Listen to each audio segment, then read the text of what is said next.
Israel के प्रधानमंत्री Benjamin Netanyahu काफी दिनों से लोगों के सामने नहीं आए हैं।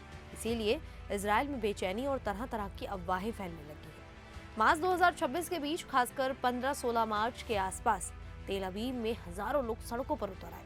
प्रदर्शन करने वाले लोग सरकारी इमारतों की तरफ मार्च कर रहे थे और सरकार से साफ साफ जवाब मांग रहे थे कि नेतन्याहू कहाँ है और उनकी सेहत ठीक है या फिर नहीं। इजराइल और ईरान के बीच चल रहे बड़े तनाव और युद्ध जैसे हालात के बीच देश का सबसे बड़ा नेता एक हफ्ते से ज्यादा समय से सार्वजनिक तौर पर सामने नहीं दिख रहा। इसी वजह से लोगों के मन में कई सवाल उठ रहे हैं।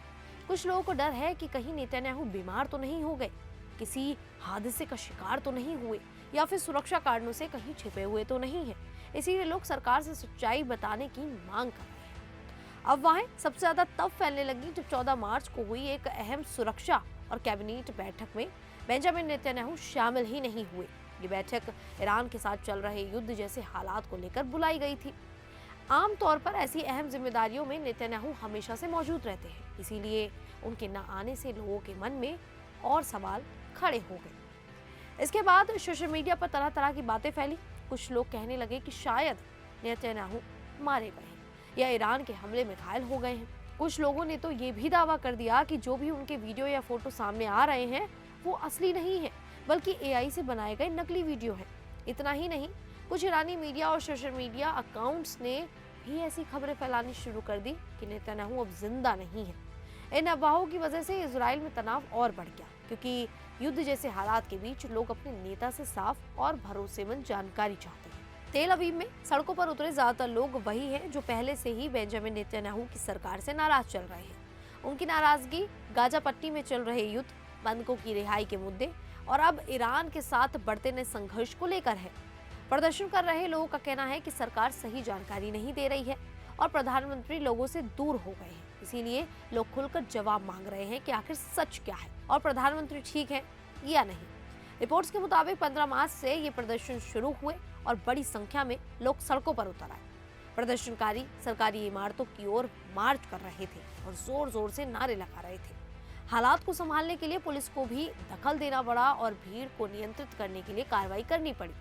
ये सब ऐसे समय में हो रहा है जब मिडिल ईस्ट में तनाव पहले से ही ज्यादा बड़ा हुआ है। इजराइल और अमेरिका मिलकर ईरान पर हमले कर रहे हैं और दूसरी तरफ से जवाबी हमले भी हो रहे हैं। ऐसे माहौल में इन प्रदर्शनों ने स्थिति को और ज्यादा जटिल बना दिया है। बेंजामिन नेतन्याहू को लेकर फैली इन अफवाहों को इजरायली प्रधानमंत्री कार्यालय और कई आधिकारिक सूत्रों ने फेक न्यूज बताया है। उनका कहना है कि नेतन्याहू पूरी तरह सुरक्षित हैं और लगातार काम कर रहे हैं। 15 मार्च को नेतन्याहू ने खुद एक वीडियो पोस्ट किया जिसमें वो एक कैफे में कॉफी लेते हुए अपने असिस्टेंट से बात करते दिखे। इस दौरान उन्होंने अफवाहों का मजाक उड़ाते हुए उन्हें हल्के अंदाज में कहा, मैं तो बस कॉफी के लिए मरा हुआ हूँ। इस तरह उन्होंने लोगों को ये बताने की कोशिश की कि वो बिल्कुल ठीक है। इससे पहले भी मार्च की शुरुआत में नेतन्याहू कई जगह पर जाते हुए दिखाई दिए थे। वो अस्पताल, मिसाइल हमलों से प्रभावित इलाकों और स्वास्थ्य केंद्रों का दौरा करते नजर आए थे। हालांकि ये ज्यादातर वीडियो सरकार की तरफ से जारी किए गए थे और मीडिया को वहां ज्यादा पहुंच नहीं दी गई थी। रिपोर्ट्स के मुताबिक 9-10 मार्च को नेतन्याहू ने नेशनल हेल्थ कमांड सेंटर का दौरा किया था और 12 मार्च को उन्होंने एक प्रेस कॉन्फ्रेंस भी की थी जिसका वीडियो भी सामने आया था। हालांकि उस वीडियो को भी लोगों ने कई जगह पर पोस्ट कर फेक बताया था और ये बताया था कि उस वीडियो में नेतन्याहू की 6 उंगलियां दिखाई दे रही है। फिर भी कई लोगों को यकीन नहीं हो रहा है और क्योंकि लंबे समय तक कोई लाइव पब्लिक अपीयरेंस नहीं था। युद्ध के समय सुरक्षा के कारण नेता कम दिखते हैं, लेकिन इतने दिनों तक गायब रहना लोगों को असामान्य लगा। कुछ रिपोर्ट्स कहती हैं कि 6 मार्च के बाद से वो कम दिखे, जबकि कुछ में कहा गया कि 13-14 मार्च को भी मीटिंग्स हुई, लेकिन वो प्राइवेट ही थी। ईरान के साथ युद्ध ने स्थिति को और कठिन बना दिया है। इजराइल पर मिसाइलें गिर रही हैं, लोग बंकरों में छिप रहे हैं और नेता से मजबूत संदेश की उम्मीद है। ये प्रदर्शन सिर्फ सेहत की चिंता से नहीं जुड़े, बल्कि नेतन्याहू की पूरी सरकार के खिलाफ गुस्से का भी हिस्सा है।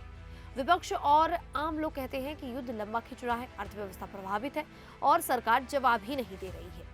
तेल अवीव जैसे बड़े शहर में ऐसे विरोध पहले भी होते रहे हैं, जैसे बंधकों या न्यायिक बदलाव को लेकर, लेकिन इस बार ईरान युद्ध और नेता की अनुपस्थिति ने इसे और नया रूप दे दिया है। कुल मिलाकर ये स्थिति इजराइल में राजनीतिक अस्थिरता और युद्ध के तनाव को दिखाती है।